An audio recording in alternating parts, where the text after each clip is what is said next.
সাবেক প্রতিমন্ত্রী এবং বিএনপির জাতীয় নির্বাহী কমিটির অন্যতম সদস্য অধ্যাপক মোহাম্মদ রেজাউল করিম বলেছেন, এদেশের মানুষের ভাগ্য উন্নয়নে বিএনপির কোনো বিকল্প নেই। ফ্যাসিস্ট হাসিনা সরকারের অত্যাচারের ইতিহাস এদেশের মানুষ কখনো ভুলবে না। শেখ হাসিনা ও তার দোসরদের এদেশে পুনর্বাসন করতে দেওয়া হবে। বিস্তারিত থাকছে সোনারগাঁও উপজেলা প্রতিনিধি নজরুল ইসলাম শুভর প্রতিবেদনে।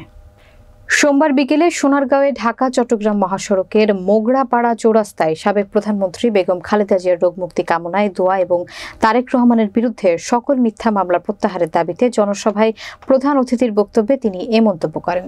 নারায়ণগঞ্জ জেলা যুবদলের সাবেক সাধারণ সম্পাদক শাহ আলম মুকুলের সভাপতিত্বে আরও বক্তব্য রাখেন উপজেলা বিএনপির সাবেক সভাপতি খন্দকার আবু জাফর, স্বেচ্ছাসেবক দলের সাবেক সহসভাপতি অধ্যাপক ইমতিয়াজ বকুল, উপজেলা বিএনপির সহসভাপতি বজলুর রহমান সহ দলীয় নেতৃবৃন্দ।